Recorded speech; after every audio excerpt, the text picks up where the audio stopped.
The Golden State Warriors have lost 4 games in a row. They've lost 5 of 7. Everything that felt good early in the season, especially when they were at 12-3, especially when they were at 11-2. All those good vibes are gone. Is the season lost? Hell to the no. The Warriors won Group C in the NBA Cup. They're going to play for the in-season tournament title, which I know doesn't mean a whole lot. But on top of everything else, they're right in the mix. And the fact that they started the way they did is all the evidence you need that this team is close. A trade is going to be needed, clearly. But what I want to do on today's show is talk about 2 primary things. One is the handling of Jonathan Kuminga. Players who don't play don't develop. To give you some perspective on this here in this cold open, Jason Tatum of the Boston Celtics, he never averaged below 30 minutes a game in his entire career. He averaged 13.9 points per game his rookie year. He averaged 15.7 points per game his second year. And then if you extend that to Jaylen Brown, more the same. Jaylen Brown averaged 6.6 points per game, 14.5 points per game his second year, 13 points per game his third year, while still getting minutes. I bring them up because a year or 2 back, I once said that I think Jonathan Kuminga and Moses Moody can match those 2, maybe even exceed those 2. What I didn't plan on was a head coach who doesn't know how to develop players. And when you look at Kuminga's minutes, when you look at Moody's minutes, in what is now year 4, they're never going to be good if they play 20 minutes a night, 15 minutes a night, or in Moses Moody's case the other night, 2 minutes and change. Something's got to happen when it comes to Jonathan Kuminga. Play him or trade him. We're going to talk about that. And we're going to talk about what's gone wrong these last 7 games, especially at the end. Why have the Warriors lost 5 of 7? Let's break it all down next. The great news, again, is that there's no panic button. The Warriors did have that hot start. That doesn't mean nothing. It means something. But so does the team struggles the last 7 games, where they've lost 5 of 7. Kerr's a problem. Can he fix himself? We're about to find out. Let's get into it. It's the Golden Days. They always find something to nitpick, and that's because there's expectations for us to win. It was a pretty crazy night. Let's go. In a minute, I'ma need a sentimental man or woman to pump me up. Come on and break me off. 'Cause I get what I want and I like what I see. If you got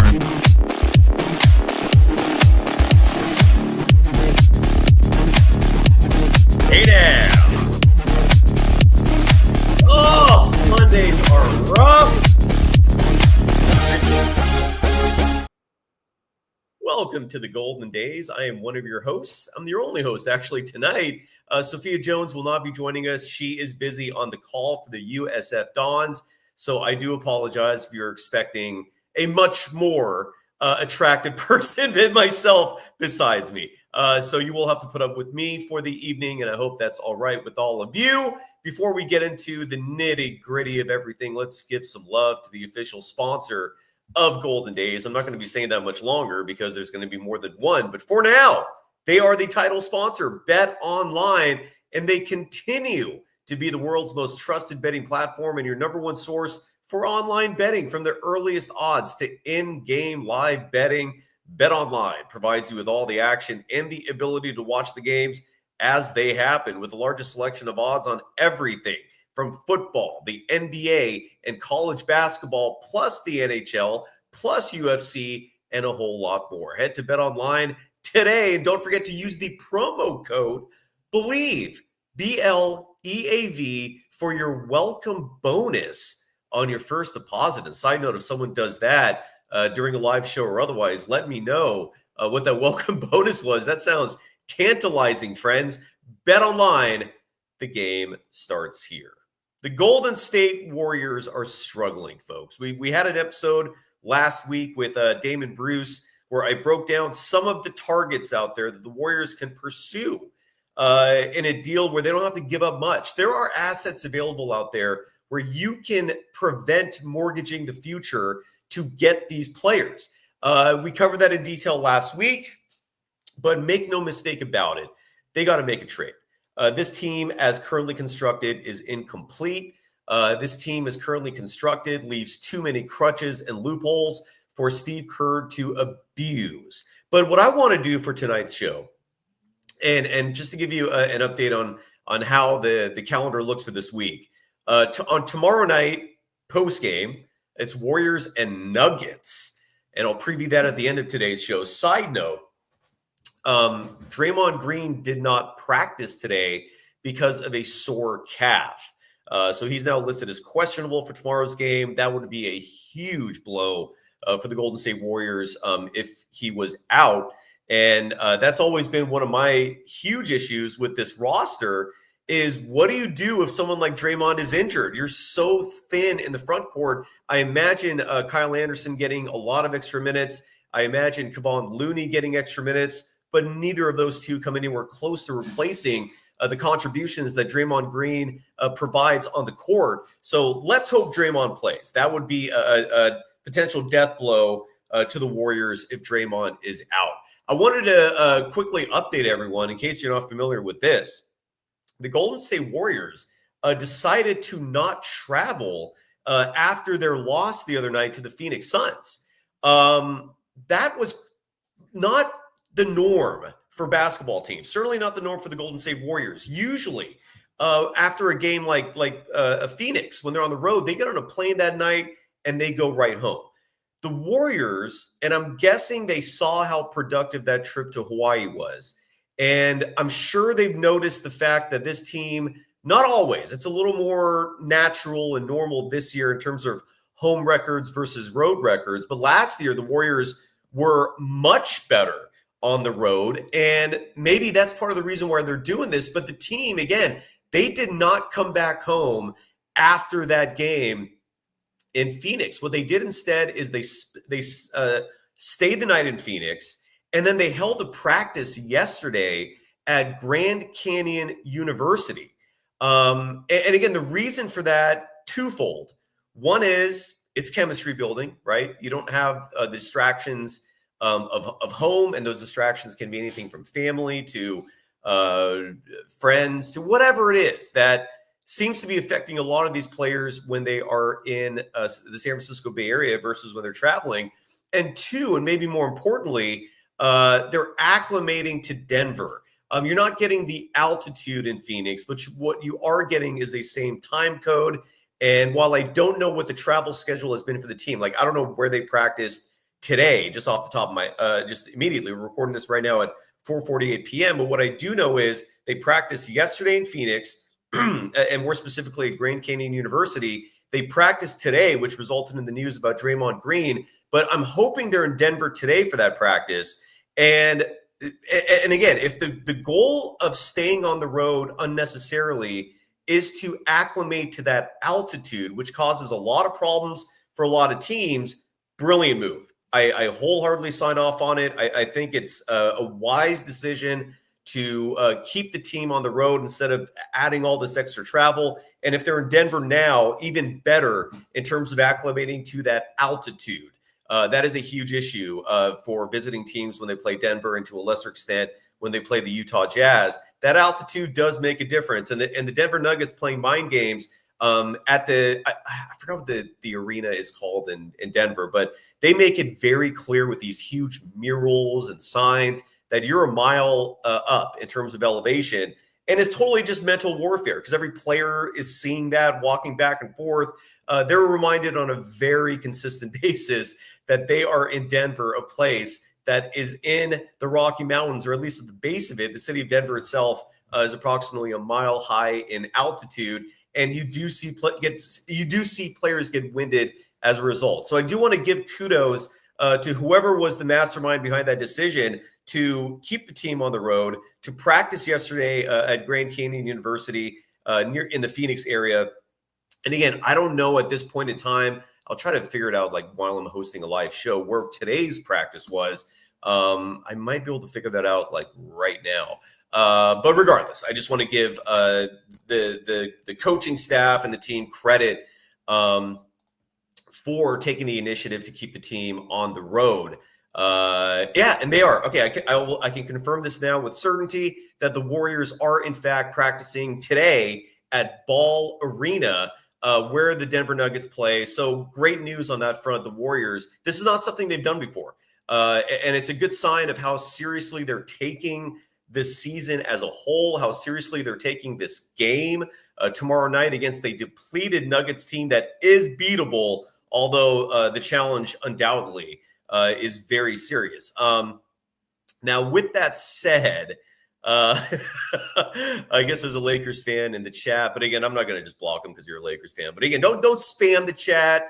Don't provide hate speed in the chat. But I'm not gonna ban you just because you're a Lakers fan.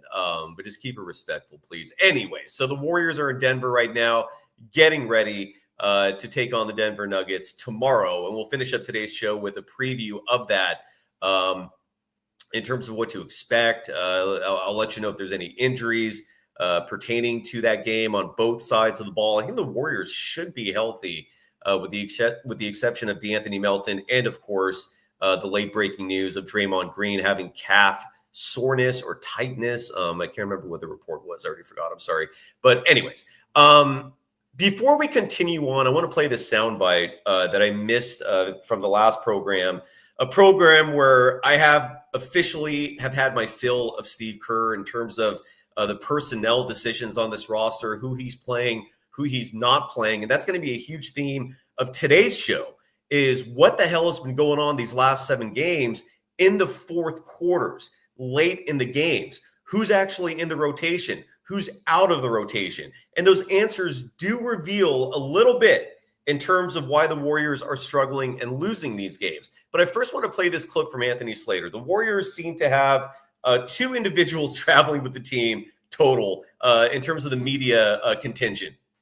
One of those is Anthony Slater of The Athletic. The other one is Sam Gordon of the San Francisco Chronicle, who is going to join this show Wednesday night, approximately 7 p.m. Pacific time. I'll hype that up on social media some more to let you folks in on that if you want to join in and ask Sam questions. He is as much of an insider as it gets, and the fact that he's a friend of this program is huge. So that is the entire contingent traveling with the Warriors. It's Sam Gordon, it's Anthony Slater, and Anthony Slater got this attribution. This was following the Suns game from Stephen Curry, where Curry talked about the team's rotations and the fact that even with DeAnthony Melton out, they're still going 13 deep.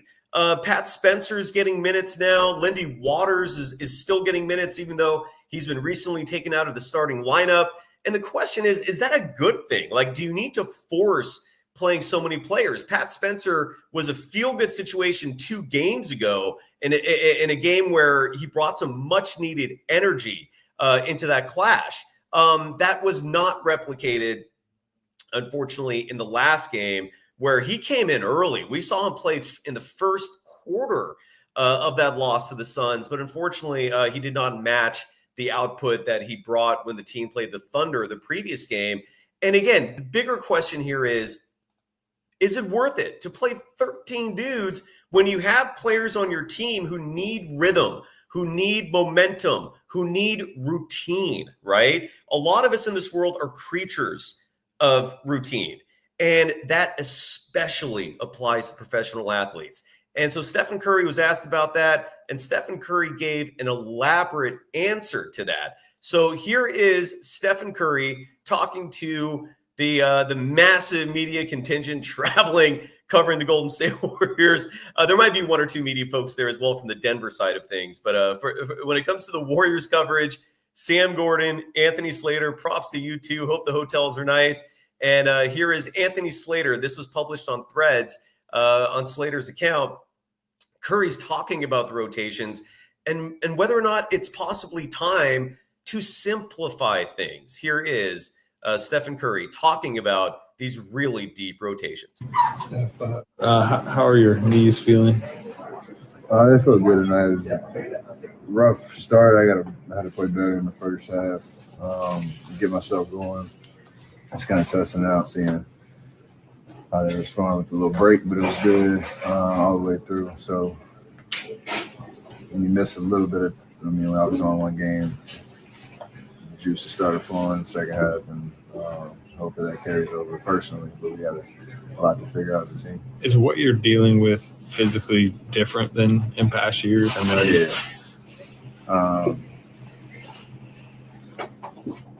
As a potentially like a nagging type thing if you don't take care of it. And thankfully, Rick has been great trying to give me a protocol to kind of stick with on a day-to-day, and knowing that's something I can get ahead of and not, chase throughout the year, which is the plan. So I'm not worried about it, not concerned about it at all.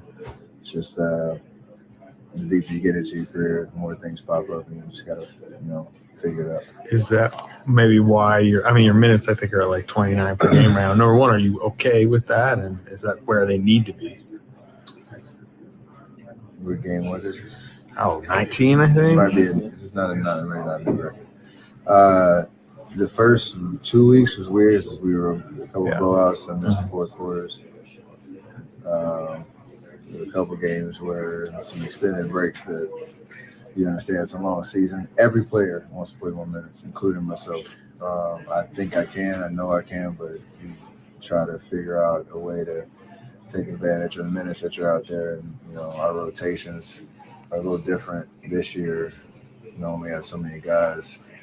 And when you're winning, it's fun. When you're not, questions pop up. That's how the league goes. We have to respond as a team. It's not just about how many minutes I'm playing. It's how do we get everybody in unison on what we're trying to do out there, no matter what the combinations are. So if that means playing more minutes, then you do it. The first topic on kind of the maintenance with the knees. I mean, do you think you'll have to, spot rest more games this season? Not sure. Honestly, I was happy to get through this one playing 30 and not feeling it go the other way. Feeling like I was pretty strong. I got stronger as the game went on, and they responded well. Whether that's a back-to-back here or there or whatever, we'll decide that as we go through. But I'm just trying to control how I feel and know that it's not a forced decision. It's like a smart decision, if that makes sense. That's all I'm trying to make possible. Is one knee worse than the other? You had tape on one and so that's I've had that for a while. That's different. They were both the same. Gotcha. All right, so that was Steph talking about mostly the knees, and I apologize for running away for there for a second. Okay, there we go. So that was talking about his knee.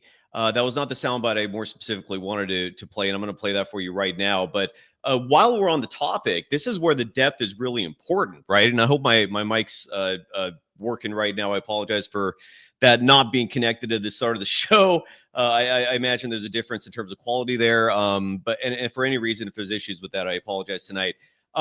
This is the soundbite I did want to play, but really quickly, Steph's knees. Look, this is aging. This is part of getting older. And that's very specifically what's going on with his knees. It's just wear and tear. It's a form of tendonitis. He's going to be fine. Look, but this is where, just a year ago, where Stephen Curry had his highest minutes total since 2017. What was going on there? There were just so many decisions that are not justifiable that routinely come down from the Kerr administration. And it's frustrating. It's very frustrating. So good news is Steph's minutes are down this year slightly. You heard that mentioned in that clip a moment ago. His minutes on the year currently, Steph is averaging 29.9. The fact that it's below 30 is impressive. They're going to need to keep doing that. They cannot fall into the temptation of playing him extended in a lot of games because you feel like you might lose it. That is not a sacrifice that the team needs to be making. Side note, throughout Steph's career, I decided to look this up. There was only one season in his entire career dating back to 2009 where he played below 30 minutes a game. There's two seasons. One of those was 2019-20. because he only played 5 games that season, and he was only averaging 27.8. And then his third year in the NBA, this is the 2011-2012 season, Mark Jackson's first year as his head coach, his minutes, and this was also part of the reason I think his minutes were down this year. He also had the ankle surgeries. So he missed a lot of time. He only played 23 games, or he played 26 games in the 2011-12 season, started 23 of them, and he averaged 28.2 minutes per game that season. But all the others, so with the exception of 2011-12 and 2019-20, Steph's averaged over 30 minutes a game. So it is profound that he's averaging 29.9. And this is where Pajemski's role, I think, is and this is, sorry, I laughed at the chat. And this is where Pajemski's role is important, because as a backup point guard, I think he's awesome. I think that's his spot. He is a natural point guard. But when you're giving him 33 minutes in a night as your 2 guard, he's not good enough to defend some of the best scorers in this game. And it's just too much. 33 is taking minutes away from others. We'll get into that in just a second. But Pajemski serves his role beautifully when he backs Steph up. You start getting into problems when you start pretending that Pajemski is a legitimate 2 guard in this game for a title contending team. A little too much there. You got to relax. Here is the clip that I wanted to play, though, and I apologize for that.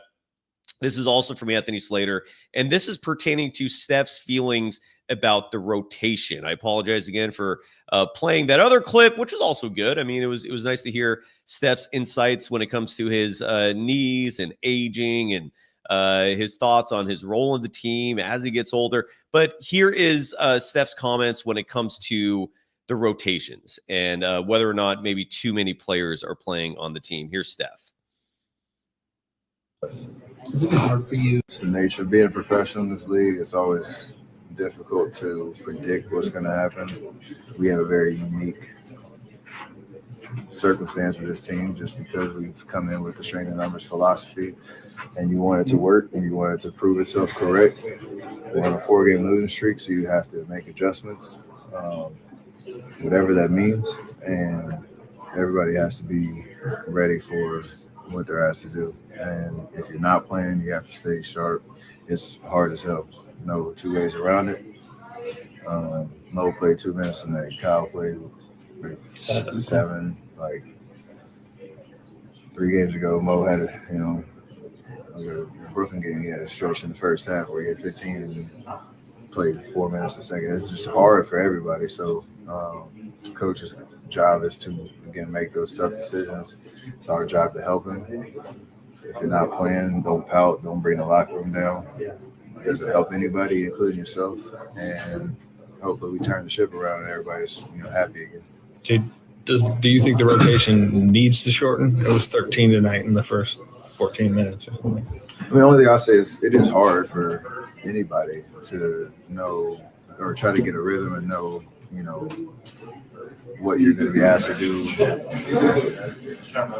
Within the first quarter, second quarter, we should play 13 guys. That's tough. We are a unique team. It's a unique situation. I don't think that's been done in the league probably ever, but it is an 82-game schedule, and you got to figure out what adjustments need to make. To your question, do we need to shorten it? We probably need to be a little bit more predictable on a night-to-night basis so guys can get a little bit of a rhythm. Does that shorten it 1 or 2 guys maybe? But the first unit, we didn't start off well tonight, so that was a little bit on us. Try to claw our way back, into the first, and then we hit a little low. And whether that's rotations, whether that's lack of execution, whether that's guys just not being in rhythm, whatever it is, we got to adjust. Is it hard for you? It's the nature of being. All right, so that was Stephen Curry, and I thought, again, what really stuck out was, the fact that he's cognizant of Moses Moody, who in that, I believe he mentioned the Brooklyn game where he had a fantastic first quarter, I think led the team in scoring. He scored 15, I believe, that game in the first half, and then we just never saw him again. And it's just like, how do you justify that? In the chat, by the way, Traveling Arquidez mentioning that those ankle injuries of Steph's, although the issue is more so with his knees That's just an aging thing. Look, man, your knees start hurting when you get older. It's not it's just, it is what it is in that sense. But and regardless, and Traveling Urquidez is a golden dazer, which is why I focus. If you're a golden dazer and you're dropping ducats to be a part of the show, I will respect that. It is a business. Benjamin Clift, I believe, also a golden dazer, saying hopefully the team can beat Denver. We need to stop losing. I can't imagine losing 5 in a row. I agree. That's not a good look. So why don't we break it down in terms of what has happened at the end of these games over the last 7, because the last 7 games is where at least I've noticed a decline, a change from a team that had swagger, that was 3rd in the NBA in differential, that was top 5 offense and defense. And that's why I still believe in this team. The fact that they were doing that through 13 games in the season, you can't fake that. Okay. This team has something going. They're close. But they clearly need to make a move, and they also need to have a coach who understands that this is not the same team you had for the other 4 championships. You have to understand the minute distribution is important. You can't just be this herky-jerky type coach and ignore facets, psychological variables like rhythm, right? Like momentum, like getting into your groove, the routine that athletes value and cherish. Now, what has happened these last 7 games? Let's break it down. All right. And I looked at the end of what started with the Mavericks game, because damn, was that a feel good night. The Warriors won that game 120-117. They improved to 9-2 on the season. And what I was paying attention to in these results were the end of the games. So in this one, for example, Jonathan Kuminga came into the game for Kevon Looney at the 4:17 mark with 4:17 remaining in the game. The Warriors were trailing 112-105. Kuminga comes in, they go on a 15-5 run, they win the game. Okay, and this is when the Warriors, when we talk about identity, the closing lineup, aka what was once called the death lineup, that is your identity right there. That is who you are as a team. And after this night, after the night when they beat the Mavericks, I thought the Warriors had discovered that, in the sense that you have Steph closing, you have Draymond closing, you have Wiggins closing, you have Kuminga closing, and then I thought the 5th was Buddy Hield, and I was fine living with that. D'Anthony Melton's injury is why. Otherwise, Melton would be that 5th dude. But Buddy Hield was a huge part of the feel-good start of this season. How he spaces the floor, the flurry of threes that are backbreaking for the opposition. But then, without any explainable reason, we see this deviation from that death lineup, that closing lineup. And we'll get into that in just a minute. The next game the Warriors played was against the Memphis Grizzlies. They won that game 117. I'm sorry. They won that game 123-118 to improve to 10-2. They were leading that game. And this was the infamous Draymond Green grabbing Zach Edey's ankle at the end there. A game that ended up being a lot closer than it should have, largely because with 2:15 remaining and the Warriors leading by 14, Steve Kerr just took Kuminga out of the game for Trayce Jackson-Davis. I don't know why, but he did. Warriors were in command. And the Grizzlies going a 15-6 run that included that Draymond play. Warriors still win, and the Grizzlies covered the spread, side note. So if you bet on that, you're stoked. But it became way closer than it should have. And that was the first time I'm going, like, why did you take Kuminga out? I remember that moment clearly. I'm setting up for the show. I'm watching the game on the TV. And all of a sudden, I'm like, why is Kuminga out? And then I keep looking over and I'm like, wait, why is this game getting closer? What is going on here? We move on. Then the Warriors lost for the 2nd time this season to the LA Clippers. And that dropped their record to 10-3. They lost that game 102-99. The Warriors were trailing 84-77. Stephen Curry comes in the game for Kuminga. There was 8:32 remaining. We never saw Kuminga again. Why? It made no damn sense.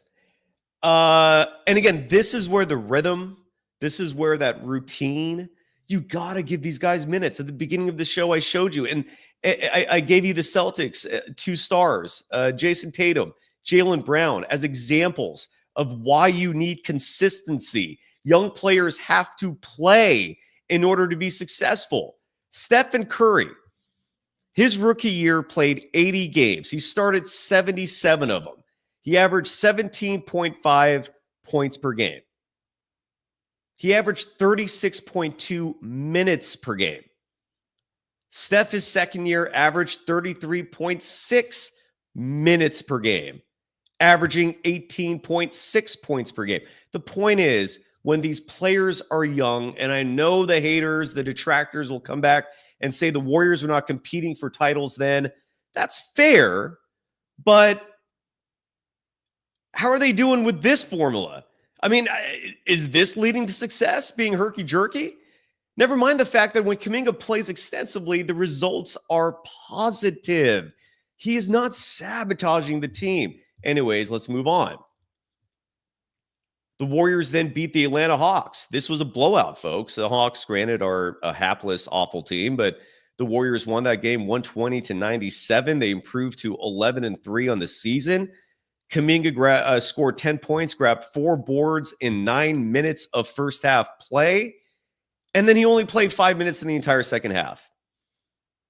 Half of that time was in garbage time at the very end of the game in an affair that was over. Why did Kuminga only play 15 minutes of that game? He's not hurting you being out there. So why are you not giving him minutes to develop? Why not give him 30 instead of 15? Next game, the Warriors barely beat the New Orleans Pelicans. They improved to 12-3. Draymond Green entered the game for Kuminga with 6:57 remaining. The Warriors led this game 95-89. We never saw Kuminga again. And the lead whittled. I mean, it was a -2 for the Warriors during that final 6:57. We saw GP2 get his minutes. Side note, he should not be playing anymore. When you talk about reducing this rotation, he should be one of the first players you cut out and have him root from the bench. Play him if you need him, but otherwise not deserving. And this is where Steve Kerr, he lives in the past and a lot of the times is not aware of what's happening in the present. He plays these guys because of what they did for him 3 years ago, not because of what they're doing now. That's a massive flaw as a coach. Buddy Hield was getting minutes. Moses Moody was getting some run in this game late. Podziemski, of course. We're talking about Steve Kerr's stepchild here, facetiously speaking. Point is, it didn't help the team to not play Kuminga anymore. He didn't play the final 6:57. Tell me why. And if I actually asked that question to Steve Kerr, his response would be, well, I just felt the matchups, my gut told me. He's got every bullshit answer lined up to avoid providing specifics for his decision making. Next game, Warriors lost 104-94 to the San Antonio Spurs. Jonathan Kuminga was out in this game with illness. The Warriors led this game 81-71 after 3 quarters. They got outscored 33-13. Everyone played like crap in that fourth quarter. I looked at the box score. I was looking at the box score for all these games in the fourth quarters. Everyone played like shit. So there is really no one thing to point to here, except that they could have used Kuminga. Next game. Warriors lose to the Brooklyn Nets at home, 128-120. Kuminga was out again. Warriors led 67-58 at the half. They led 92-87 after 3 quarters. What happened in that fourth quarter, resulting in them being outscored 41-28? Podziemski and Gary Payton II, one player is getting way too many minutes. The other one, any minutes is too many minutes. They each collectively played 8 minutes and 37 seconds in that final quarter. Why? Combined, they each, not collectively, they each were a -16 in net rating in that fourth quarter. Combined, they scored 2 points. Podziemski had 0 points. Gary Payne II made one bucket. I think it was a layup. Why are they getting 8 minutes, 37 seconds? Like, make that make sense to me. Past glory does not represent present reality. That's the GP2 issue right now. Then the Warriors lost to the OKC Thunder, 105-101. Kuminga came back, led the team in scoring in that game, scored 19. Yet what does Steve Kerr do on the team's final possession? Takes him out. Why? Anyone tell me? Anyone have an answer as to why? Because I'm baffled again. Kuminga's out of the game. And then we all saw Andrew Wiggins on the final possession bobble and mishandle Draymond Green's excellent inbound pass. That is one of Steve Kerr's strengths. After timeout plays, man, ATOs, they're brilliant. Personnel decisions, not so much. And then the most recent game, the Warriors lost 113-105. The Warriors did cut a 66-49 halftime deficit in that game by 10. At the end of the third quarter, they went from trailing by 17 to 7. And this was the game where, again, Podziemski gets 33 minutes. I think it was 33 minutes in a second, while Jonathan Kuminga and Buddy Hield, they combined for 35. Moses Moody played 2 minutes, 46 seconds total in that game. Kuminga on the year real fast. And then we'll be done with him and we'll start wrapping up the show. Kuminga on the season has a plus 35 net rating. Okay. That means when he's out there, he's not hurting the team. Subjective stat, yes, but you can conclusively say when he's playing, he's not hurting the team. And then his per 36, that's a stat that every time I think to myself, can this kid play in the NBA? I look at that stat and my answer is yes. If you gave him a run, he would deliver. Per 36 is a stat that tells the observer what a player would produce if they actually played 36 minutes a night. That's the amount of time, side note, that Stephen Curry played his rookie year. And if Kuminga was playing 20 or 36 minutes a night this year, he'd be putting up 21.4 points per game and grabbing 6.5 rebounds per game. Why are they not playing him? The theme of this show today is when it comes to Jonathan Kuminga, you either play him, and when I say play him, I mean 25, 30 minutes, not 15, not 19, not whatever, minimum 25 minutes, ideally 30 plus minutes. He's not hurting the team when he plays. So either play him or trade him. It's not complicated. As the great Rick Barry has said repeatedly, keep it simple, stupid. Basketball is not an overly complicated game. Certain players can play, certain players can't play. Jonathan Kuminga so far has shown he can play. The issue has been consistency. He's never going to develop that consistency if he doesn't get consistent minutes. Not complicated. Play him or trade him. What's going on in the chat here? Watch, everyone tells me I've been muted for like 20 minutes. Oh, thank God, no. OMG_it's_Manny saying Curry, Wiggins, Kuminga, Draymond, Trace Jackson Davis gives you height, gives you physicality, and gives you defense. And then you have folks like Skino DeBoss saying Kuminga ain't all that. And every ignorant hater like Skino DeBoss, every single one of them. That's ignorant. It is. That's an ignorant It's take. ignorant. You're being ignorant. Absolutely. And all of these people come with is their opinions. He ain't all that. Why? Because I said so. Because Kerr believes so. The only statistic you can routinely pull that's a negative for Kuminga is the three-point shot. And it's not horrible. It ain't great, but it ain't horrible either. It ain't bad enough to keep him out. It ain't bad enough where he's hurting the team.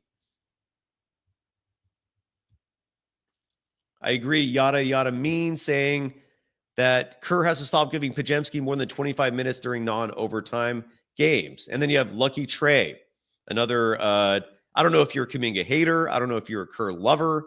Here, let me do this. Let me put the chat just in case anyone wants to join me tonight for the remaining time. I'm going to present one more set of stats, by the way, before we wrap it up. And those stats are going to be the plus minus, the net rating for the Golden State Warriors in terms of 5-man lineups the last 7 games. All right. But Lucky Trey, like what? Do you just not like hearing about Kuminga? Do you hate the person? I mean, his story is the fulcrum of this team because every issue with this team circles around that dude and and Steve Kerr's mishandling of him and to a greater extent, Moses Moody. I do also talk a lot about Moody. There is a problem here with those 2021 draft picks. They're being wasted. Do you just not want to hear that? Is that too negative for you? Do you deny that? Let's go. Bad Hombre is joining the program. I love the handle. How are you doing? Hey, Cyrus. Thanks for letting me come on. I'm driving, so I can't get on camera right now. It's okay, man. Welcome to the show. And what is on your mind? I live in D.C., but I have the league pass, so I watch every game. Now, there was a game last year where one of the coaches, I don't remember, he passed away. So Steve Kerr went to the funeral, and Kenny Atkinson was the coach. And during that game, I don't know if you remember, but the whole vibe of the team seemed different. It was in and Utah, they won, I think, right? Was it the Utah Jazz game, if I remember correctly? Yeah, and they seemed to have a swagger. Everybody was just playing loose, and they won by like 20 points. So my question to you, and then I get off because I'm driving: did we keep the wrong coach? Because look, nobody expected Cleveland to be 17-3 right now. Did we keep the wrong coach? I said this on the show the other night, and it's not hyperbole. If the Warriors replace Steve Kerr with Terry Stotts today, I think the Warriors are a better team. Kerr was clearly right in 2015. I don't, if you disagree with that, okay. But this is a pro Kerr comment. He was the right coach in 14-15. He's just not the right coach today. The Kenny Atkinson thing, it's like, I don't know, man. None of us are Notre Dame's. Like, there's no way to tell if had he replaced Kerr that the team would suddenly be amazing. I don't know. But Kenny Atkinson, look, he was in Brooklyn and he was producing there. They fired him. And that was KD because of KD. That snake KD ran him out of town. Exactly. KD ran him out of town, and then we had the brief Steve Nash experiment. Side note, we're never hearing about Steve Nash as a head coach ever again after that. But yeah, so look, he had a good run there. Clearly, he's having a great run in Cleveland. Ty Jerome looks like he's a legitimate basketball player now. Like, I never thought I'd say that. But, now, granted, it's the Eastern Conference, so there's always there's that big asterisk to include with everything going on there. You are in the East, where it's hard to determine just how real anything is, but I'm with you, dude. And like I said, Terry Stotts right now, I think would produce better results. But Cy, look at you. Cy, look at you. Look at Houston. Nobody thought they were going to be number 2 in the West. I know we're still early, but I think their coach can develop young talent. I think that Kerr is wrong for this version of the Warriors, where you have the veterans and you have the younger guys. Because I agree with you. We have our own version of Tatum and Brown. If someone would develop them, we have Moody, Kuminga, Tatum, Brown, right here. So when everybody says, oh, we need to trade for this guy, we need to trade for that guy, I'm thinking, well, wait a minute. Why don't we just develop who we have and roll with them instead of blowing it all up for Steph, who's 36, who's starting to look 36 a little bit and not having anything down the future. So that's all I wanted to say. The Hombre, first of all, again, incredible handle. Is that you in the picture? No, that's Marvin Gaye. He was he was wearing my college. The H stands for Howard. That's where I went. So I was I got to use this as my avatar. I believe rest in peace to Mr. Gay, one of the finest musicians humanity has ever got to experience. That's an excellent picture. And I agree with you, man. I'm with you 100%. The coach, again, I for some reason, there's a lot of people out there who like to vilify me just because I want Kuminga and Moody to play. And that's asking too much because it goes against what Kerr's been doing. I don't think it's asking for too much. That's what you're supposed to do, man. You're supposed to play develop them. Yeah, develop it. And I don't know. I may have to go back and look at this Wiseman thing again. I know, he was a bust or whatever, but I'm starting to think now, was he really a bust or did we just not develop Yeah. him properly? Yeah, we could spend a lot of time on that one as well. But Bad Hombre, it was very nice to meet you. I know I could only Thank hear you. I'm always in the chat.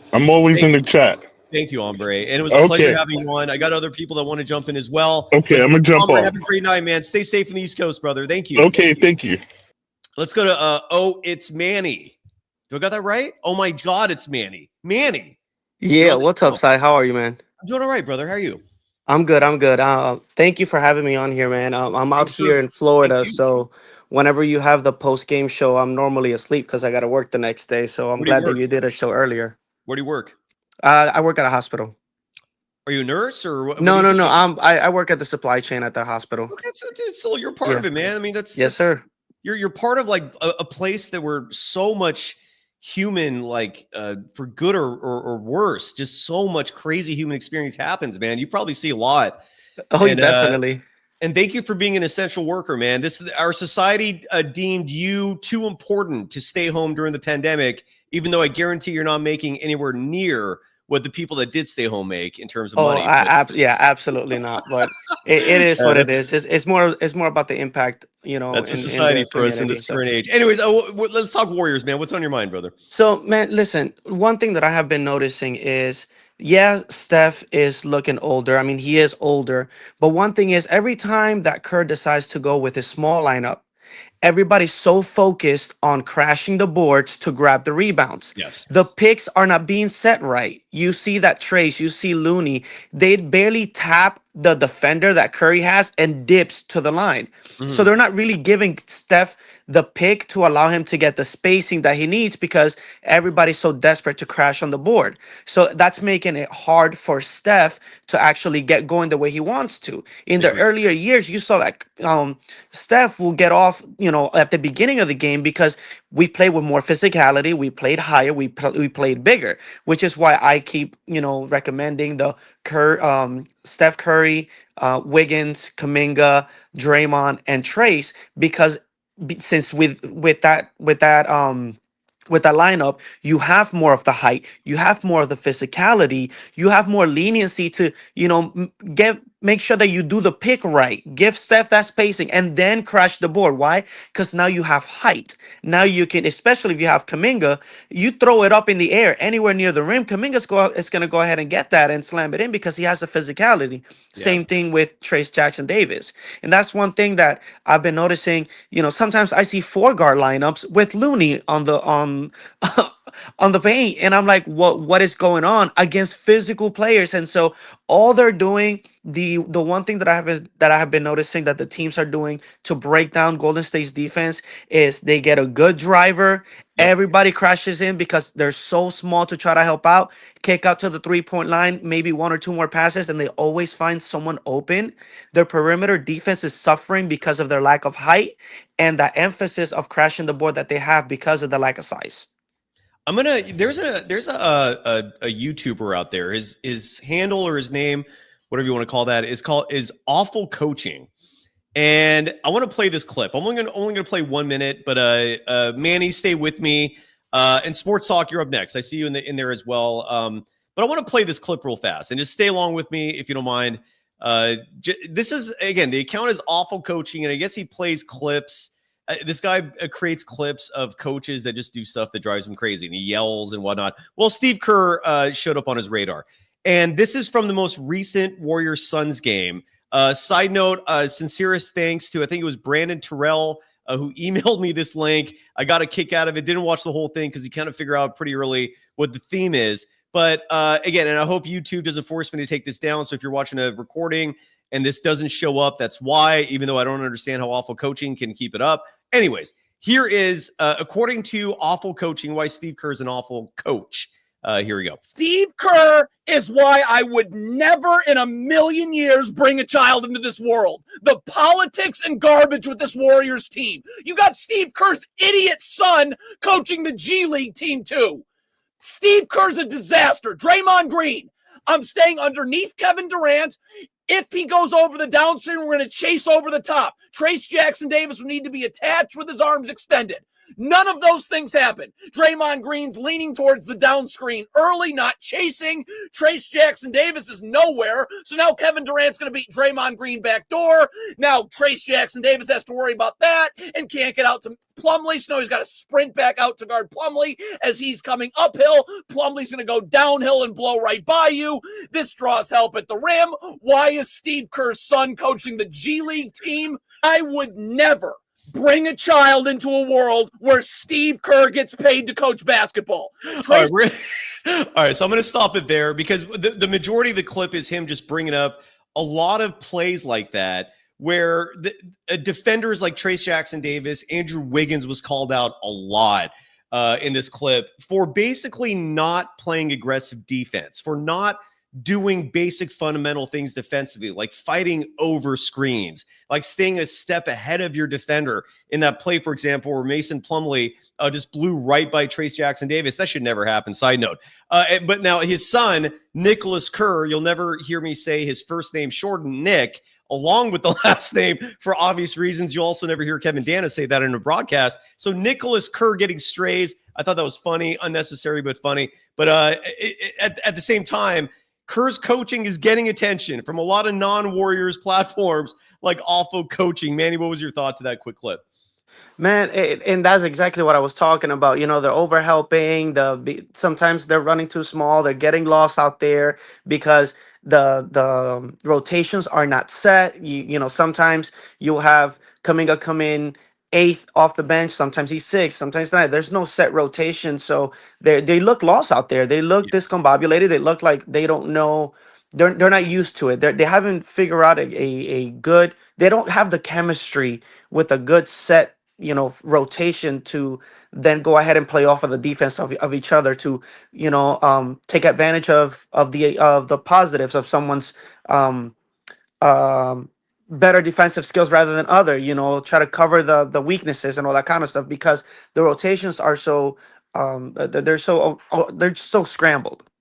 And Yadamin in the chat giving some love, saying preach, those four guard lineups are absolutely horrible. Totally, yeah. So there you go, and he agrees. You've been nailing it. I don't have any disagreements with anything you're saying. You're absolutely right. Any final thoughts? I want to give SG Sports Talk just real quick, something that someone there in the chat wrote.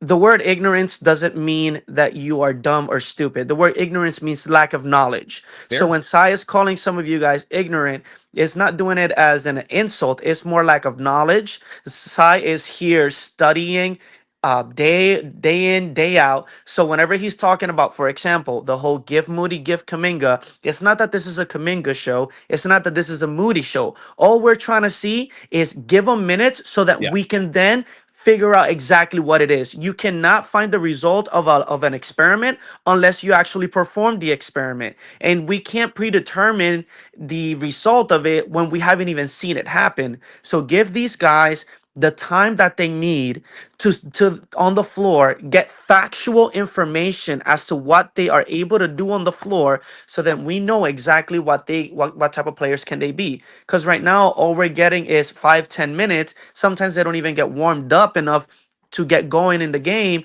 and here we start calling them trash. Manny, Manny, you sound young. How old are you? I'm 39. Oh, geez. Okay. Well, you sound like, okay. So I was going to say besides the fact that you sound eloquent, you're applying critical thinking here. Like you're bringing up a scientific approach to analyzing individuals. Like you're basically like just exactly repeating what I'm trying to say, maybe in a more better manner. I don't know. Yeah. Well, I'm a military veteran of 10 years, so I'm used to speaking to younger people and how to maybe try to get the same message in different words that maybe, you know, other people can respond to. And I also worked with children at a martial arts school before, so I have the experience of working with younger people, and you just that mindset of let me explain it a different way, maybe you guys understand it that way. Manny, you're impressive, dude. You're a veteran of 10 years. You work at a hospital. You helped. Jesus, bravo, man. I just want to give you some kudos. You sound like a solid all-around human being. No, man, kudos to you. Thank you for all of the time and all of Thank the you. energy and effort that you put into your Thank channel. you. Thank you. Congratulations on how fast it's growing. I wish you nothing but the best. I'm always here. I'm always trying to support.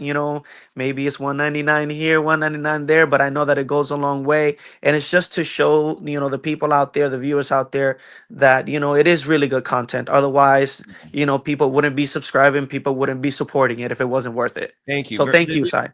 Thank you. I don't know how to respond to such kind words like that, dude. Thank you, brother. That's all I could say is thank you. And all I can do is tell you and everyone else I'm doing my best. And wow, I don't know how to follow up on that. Any fun? Are you good? Can I No, move man, on? I'm rude, good, man. brother. Hey, man, keep it up. God bless you. Take care, and I'll Bless be in you. I'll be in your streams, brother. Thank you, brother. And let's come back soon, okay? Like you're good people. I want to hear more from you, Manny. Have Definitely, a man. great night. If is that your name, Manny? Yeah. Nice to meet you, Manny. Even if All it right, was brother. virtually through a platform like this. Very nice to meet you, Manny. Thank you. Wow, I don't know how to follow up on that. SG, that's a tough act to follow, dude. But welcome to the program. How are you?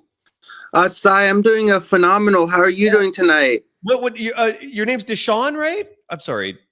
SG Sports Talk Channel. I know, but what's your real name? Your real Shardal.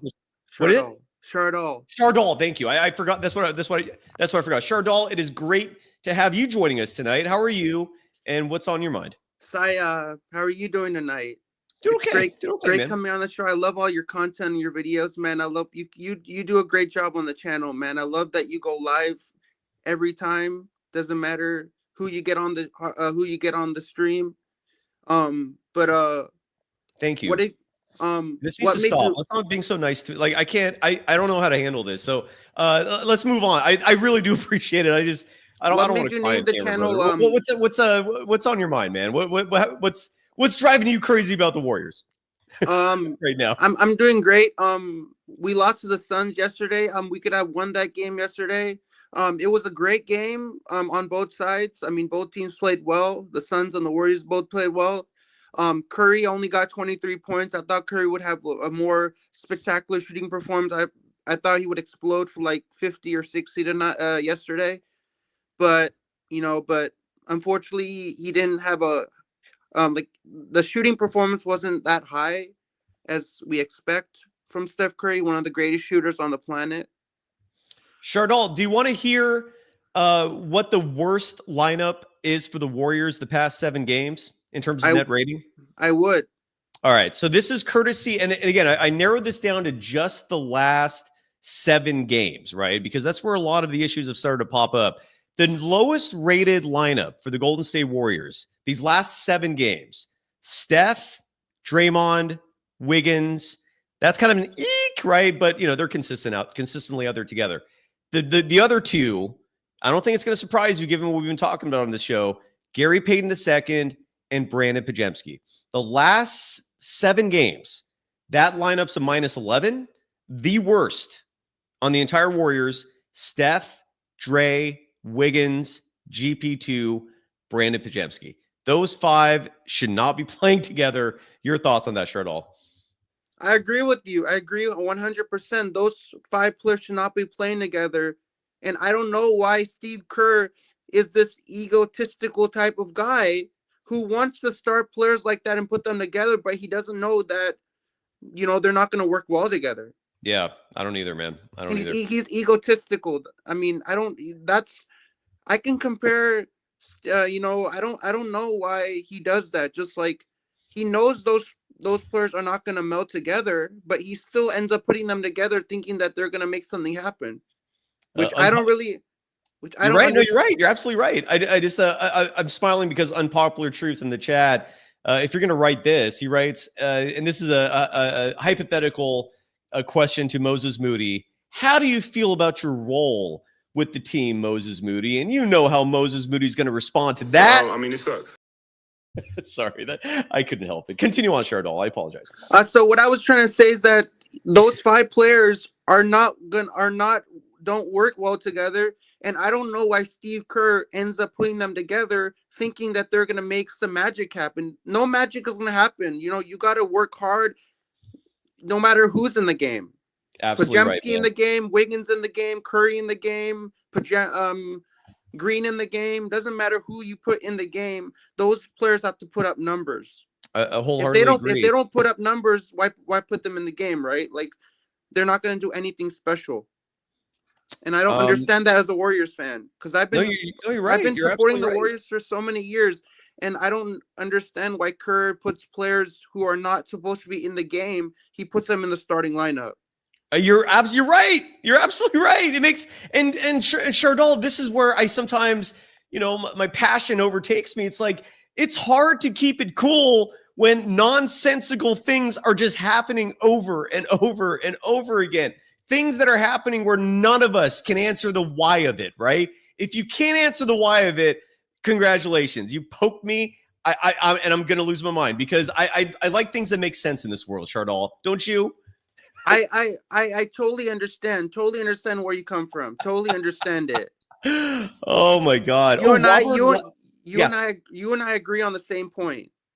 Robert Last in the chat is asking, what's our best rated lineup? That's a great question, and I could provide that for you right now. So the highest rated lineup over the last 7 games also features Steph, Draymond, and Wiggins, right? Because those 3 are a staple. The 4 and the 5, GP2 surprising. He's in there. The 5th is Buddy Hield. Then the second best lineup, and those 2 have played 9 minutes together. The second best lineup, and I thought this was a little surprising. And by the way, side note, I'm really stoked that Robert, you asked this question so that I could present this. I was going to do it anyways, but I was veering towards forgetting. So thank you. This lineup has played 66 minutes together. They're second on the team for the best lineup the last 7 games. They've started pretty much all these games, and that lineup is Steph, Draymond, Wiggins, Lindy Waters III, and Trace Jackson Davis. That's a plus 10 and 66 minutes of play. I have a question for you. What are some thoughts what are some tips to give to the Warriors if they want to break out of this 4-game slump? Because the Warriors are not looking good right now. They have lost 4 in a row. Yeah. They're playing the Nuggets with Jokic. As a Warriors fan, I want to be as positive as I can be, and I want to, root my team as much as I can. But the Warriors not looking good right now. It's just that's all I have to say. Like as a Warriors fan, I have to say the truth, and we're not looking good right now. No, and if we lose to the Denver Nuggets, we'll have lost 5 in a row. 5 in a row this season. Wait, so you said Denver's lost 5 in a row, or you're saying if the Warriors are on a 4-game losing streak, and if they lose to the Nuggets, they would have lost 5 in a row. 5 in a row. Right. And I'm going to bounce. But I love you, man, and I love you coming on every time. Any final thoughts before we move on? Cyrus, it's great hopping on the show. I really love talking Golden State Warriors basketball with you. I think you're a great guy. I think all you make some great content. I would love to come on your show anytime. I really appreciate that you dropped the link in the chat for anybody who wants to hop on and join you on the platform. But I hope you have a great rest of your evening, and I'll look forward to joining your show on a future broadcast. Would love that as well. And that's going to be as soon as tomorrow night when Larry Kruger and I are going to do a post-game show. And folks, you better be ready for Kruger because he's going to be coming in hot. Remember, he made that 38-win prediction that a lot of people hated on him for. I don't think that's going to come to fruition, but he might be coming in with some fuel for tomorrow night. Before I end the show and I get out of here for the evening, what's your score prediction for tomorrow's game against the Nuggets? Do you think it's going to be a high-scoring game with Jokic in the starting lineup? Well, I'm going to lead to that right now, Sherdal. I'm going to cut you off if you don't mind, and I'm going to lead into a Warriors Nuggets preview, okay? And you'll get your answer there. All right, brother. I'm gonna get Sherdal. Sherdal's great people. And Sherdal, if you can hear this, when you actually are ready to have me on your show, just send me the link and we'll make it happen. The Warriors are playing the Denver Nuggets tomorrow. And again, this game suddenly has a massive amount of importance for a myriad of reasons. But I think chief first and foremost, as Chardall said, they've lost 4 in a row. This game would represent their 5th loss in a row. It would represent their 6th loss in 8 games. By the way, side note, I said that last game and I was wrong. I apologize for that. It was 5 losses in 7. It will be 6 and 8 if they lose this game to the Nuggets. Now, the Nuggets themselves have not had a great season. They're 10 and 8 on the year. And, the depth of their team has suddenly become a huge issue. Now, downside, Aaron Gordon, who has been missing games for weeks now because of, I believe, a strained calf, he's listed as probable. So the Warriors will likely face that vaunted front court of Nikola Jokic, Aaron Gordon, Michael Porter Jr. That front court is huge. So this is going to be a very interesting test for them. But again, a huge difference from a year ago. Kentavious Caldwell-Pope no longer with the team. He's in Orlando. That dude wins wherever he goes, and Christian Brown has replaced them. But it's the Nuggets' depth that is their weakness, and this is where we're going to find out just how weak it is, because their bench has players like Russell Westbrook, who the Warriors normally, not always, but normally can control and keep under wraps for the most part. Then they have guys like Julian Strawther, who until tomorrow, I cannot give you, an accurate analysis of this guy. I've never seen him play extensively. He's young. He's getting minutes with them. We'll find out just how good he really is. They've got guys like Trey Alexander. They've got guys like Hunter Tyson. There's a lot of new, very young names on this Nuggets team that's going to be playing. And this is where the Warriors, if they want to turn this ship around and get things back on track, using the depth that has carried them this far, this is the perfect game to do that. Dario Saric is a legitimate player on this Nuggets team. Dario was a has-been for the Warriors last year, and he's playing for this team. So we're going to see him. He's averaging 13.6 minutes per game. That's like Moses Moody level. So we're going to see Saric. We're going to see a lot of dudes that I don't think any of you are familiar with, myself included. The Warriors better win this game. They have to. And look, if they can't figure it out in this game, I know Jokic is absolutely out of his mind in terms of just how good of a basketball player he is. But this is also a flawed, weak, thin Nuggets team. Their head coach, Michael Malone, has grievances against his front office for giving him a team that is depriving Jokic of the accolades that he probably deserves, given how good he is. I mean, he might retire someday in the future with just 1 championship, and that's not enough for a player of his caliber. In the same way, I believe 4 championships is not enough for a player of Stephen Curry's caliber. Stephen Curry should have 5, and that's where the campaign continues. There is no line, at least courtesy of Bet Online for tomorrow's game, so I don't know who's favored in that one. I would imagine it's going to be the Nuggets, but I do like the fact that the Warriors are there now. This is the first time I remember in Steve Kerr's tenure that the Warriors have ever traveled in advance like this to prepare for a road game. Usually they go there last minute. I've never understood it. So there's some common sense there in that regard. Oh, Robert Lass in the chat writing for $4.99 saying, you don't trust Steve Kerr right now. What would it take for you to ever trust him again? Win a 5th championship. I've said this before, Robert, and I'll say it again. And I know someone in the chat earlier, I apologize for missing this, told me not to get the tattoo, but I'm a man of my word. If the Warriors win a 5th championship, Steve Kerr will never be criticized again on this program, and I'm getting a Steve Kerr tattoo. That is a true story. So it's going to take that. And here, again, Robert, here's the bottom line when it comes to Kerr. And this is something that I think most, if not all, coaches should be judged on. This should be the litmus test. It isn't just the winning. The developing is a huge part of this. All right. Phil Jackson, I don't know if he developed talent, but he did take a lot of different teams and led them to success. The year after Jordan retired, that Bulls team was not very deep. They had Scottie Pippen as their anchor, and you look down the roster beyond him, and they were thin. And that team was still fighting and competing and got 2 rounds into the playoffs.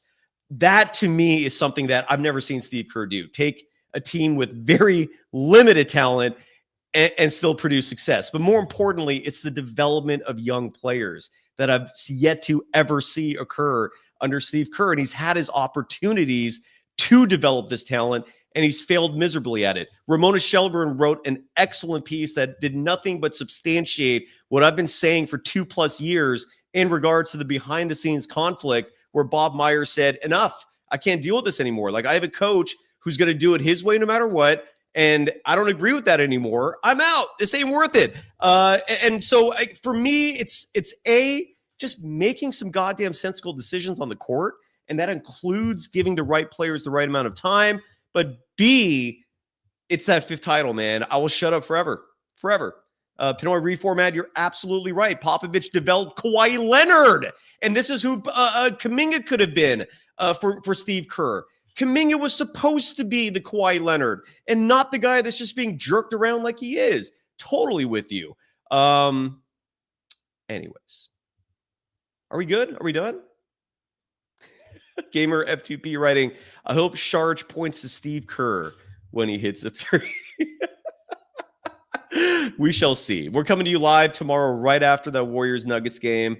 The amount of love on the show tonight. Thank you. And for those of you who question me, who disagree with me, who think I'm going too far with the Kerr criticism, I don't agree with that. But some of you feel that way, and I'm sorry for offending you. I am. My intention is never to offend.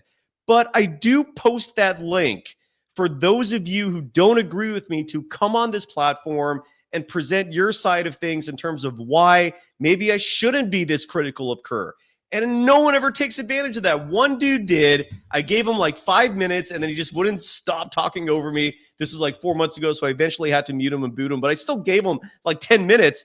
The point is, you can come on the show if you want, all right? Present those dissenting opinions. I don't mind hearing it. I don't mind a back and forth. But Steve Kerr, he just makes a lot of mistakes, and he's never developed talent. So this is where I stand. Win that 5th championship. I'll shut up forever. I'll get a tattoo. At a bare minimum, though, learn how to play young players and treat them the right way, because this ain't it. And I guess that's it. Have a great night. We're back tomorrow. We're going to always be around, folks. That's the great news of this. Subscribe. I guess the like button helps with the algorithm, so if you don't mind doing that, please do so. I want to make sure every chat is addressed. ZBR, thank you for being a golden dazer. ZRR also wrote, I don't understand why Pajemski. And this, again, this is a perfect example of where Steve Kerr and the criticism is warranted. You nailed it with this chat comment. We'll end it on this note. I don't understand why Pajemski can start the season shooting 18% from 3, but yet will still get 33 minutes in a game. It's infuriating. And what's even more infuriating is the answer to that. It's because Kerr likes ball handlers. He values ball handlers. Like, if Andre Iguodala could not dribble the ball like a point guard, I still wonder to this day if he would be playing and if the Warriors would have won that first championship. That's why Iguodala got the run that he did. Same with Sean Livingston. It's why you have to get the right pieces to make Steve Kerr an effective coach. And he's had the right pieces for all the title years. And when he doesn't have the right pieces, he can't coach his way to success.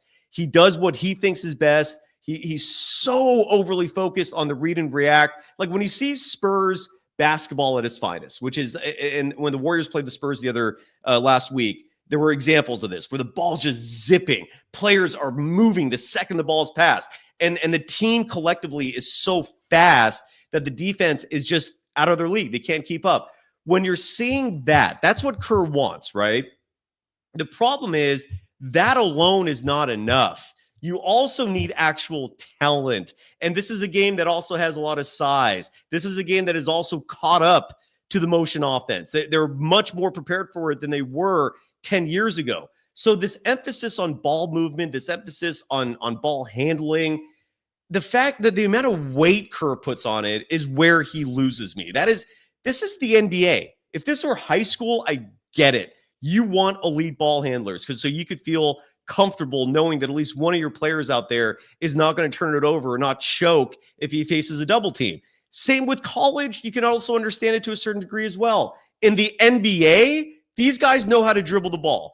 These guys are all good ball handlers, maybe with the exception of Andre Drummond or someone like that. But these guys can handle the ball, and to put that level of emphasis is absurd. And that is why Podziemski gets the run that he does, because he's a point guard, and that's what Kerr likes. And it's not enough. It's not going to work. Anyways, I just want to see if there's anything else I missed before we go.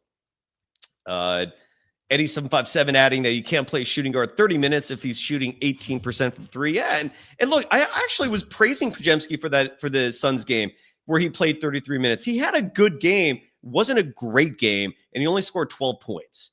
And for your starting shooting guard, you got to get more production than that. He needs to be he needs to be a backup point guard is what I'm talking about. Oh yeah, and J-Rock pertaining to the awful coaching clip. I saw the whole thing. It's brilliant. He's a funny dude. I never saw him until that clip. And again, thanks to the Tyrell, I think. Brandon Terrell, I'm sorry for emailing that. Thank you as always to everyone. We're back at this tomorrow night. We'll find out if Larry Krueger is going to be boasting with his 38 win prediction, or the Warriors hopefully shut down this losing streak, and then we can go back to sleeping much better at night. Thank you, everyone. Love you all. Sincerely, I mean that. Your support it's a life source, man. I don't know what else to say. And have a great evening. We're back at this tomorrow. Boom.